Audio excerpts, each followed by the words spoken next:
to the gym today, nor did I actually want to film.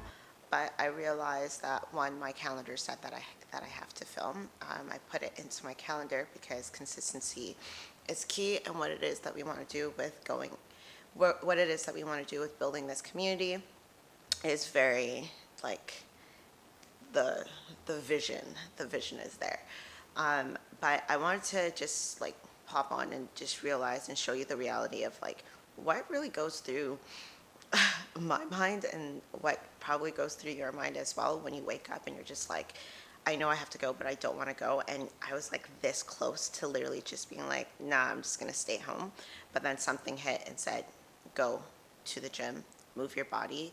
You're going to actually feel 10 times more better than what you feel right now.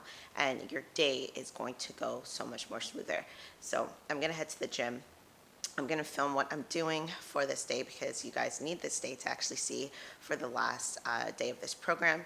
And then I have clients later on today, but I'm also going to be editing some videos and doing some voice recordings so you guys can have it here on the channel. So yeah, that's what I wanted to pop on and say really quickly before you see the day 3 of this program. All right, guys, we are back. Day 3 of your 4-week program. This here, I wanted to add in 2 more mobility movements that I haven't really like filmed, but I love doing. So this spinal rotation against the wall, I love to get because I'm getting into different ranges of motions, just getting the spine to move a little bit more freely.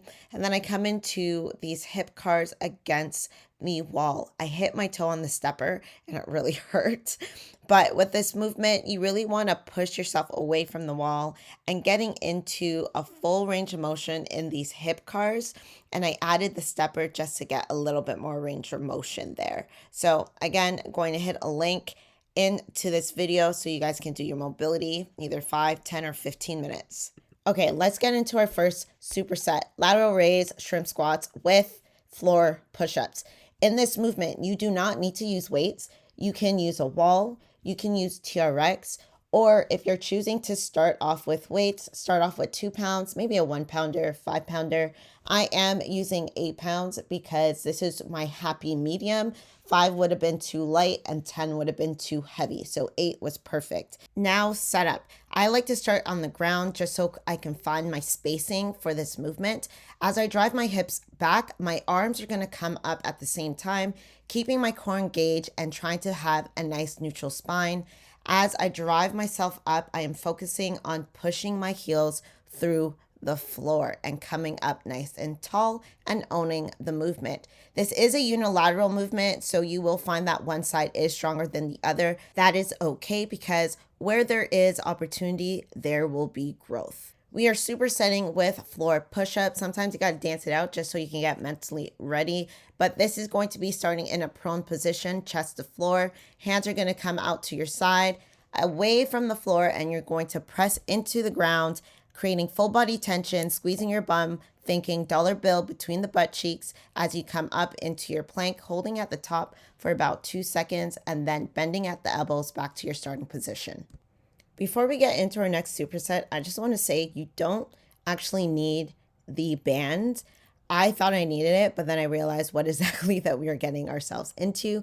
But if you do have a chin-up supported machine in your gym, that is going to be perfect as well. If chin-ups is something that's new to you, we are going to be rocking with chin-up negatives and Barbell RDL.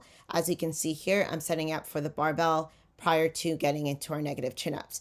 You are going to jump all the way to the top, hold for a slight second, find your tension, engaging that core, squeezing the glutes. Think again, dollar bill in between the butt cheeks and you don't want it to drop. And then as you slowly come down in that eccentric movement, you count down for 3 seconds. I'm not going to lie to you, those negative chin-ups were brutal. So if you are doing this workout, I'm sorry, but let's get the work done. Anyways, we are in these barbell RDLs. We are on this little weird angle of a camera view. I don't really like it, but anyways, we're just gonna talk through this. These guys wanted to walk through the frame. That's cool as well. In these RDLs, I want you to focus on driving those hips back, keeping the bar close to the body. As you slowly come down, you should be feeling this in your hamstrings, stopping around your shin and driving all the way right back up to your starting position. This was a winded movement, but honestly, I loved it all. All right, so coming into this last superset, I was feeling pretty winded, but I knew I was close to the end, so I wanted to get this done. For the last superset, we have dumbbell Z press and a kettlebell hollow hold. In the Z press, I'm making sure that I'm sitting up nice and tall and having my core engaged, feet flex, and punching the sky as I alternate each arm. As I get into the next workout, we're doing the Kettlebell Hollow Holds. I want to make sure that my core is fully engaged here. So shoulders off the floor, eyes looking at my toes, and thinking belly button to spine so there's no gap underneath me. You're going to hold this for 30 seconds and finito. You got 3 sets of them. I hope that this last day was good for you as it was good for me, but I knew I was winded.